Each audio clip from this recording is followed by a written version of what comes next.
Michel Fugain, l'un des artistes emblématiques de la musique française, a vécu une vie pleine de hauts et de bas, avec des sommets artistiques et des profondeurs douloureuses.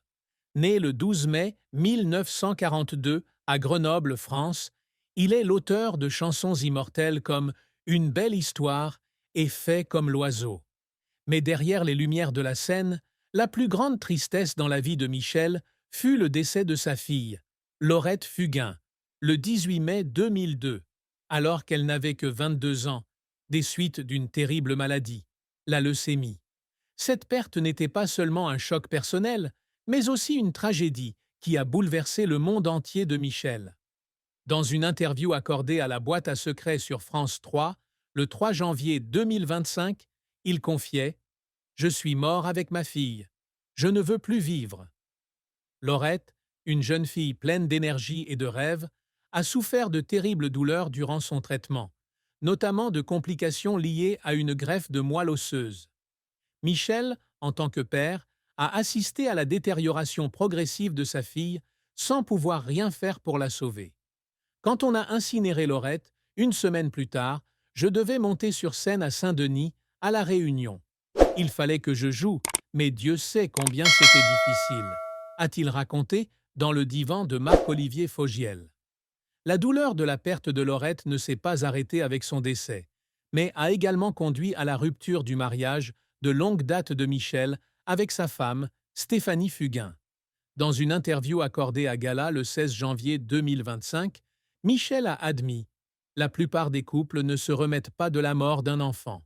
Mon couple non plus. » Cette perte a créé une distance irréparable entre Michel et Stéphanie, les conduisant au divorce en 2011 après 34 ans de mariage. Michel a décrit son état après la mort de Laurette comme une mort spirituelle. Je suis mort avec ma fille. Et il a même été confronté à des problèmes de santé physique tels que l'alopécie areata, pelade, en raison d'un stress psychologique extrême.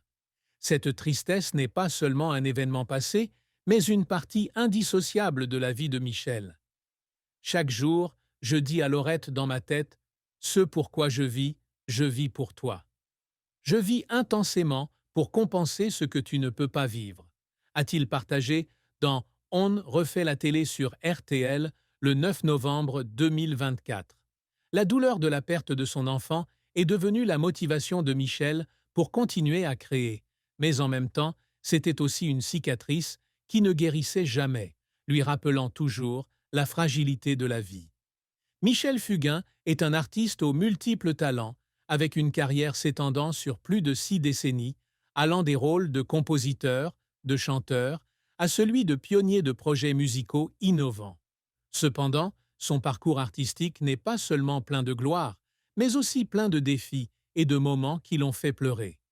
Michel a commencé sa carrière avec le rêve de devenir cinéaste, travaillant comme assistant réalisateur pour de grands noms comme Yves Robert et Jean Delannoy.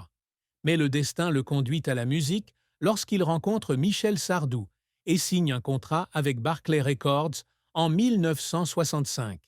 Il affirme rapidement son talent en composant pour des stars comme Hugues Aufray, Marie Laforêt et Dalida.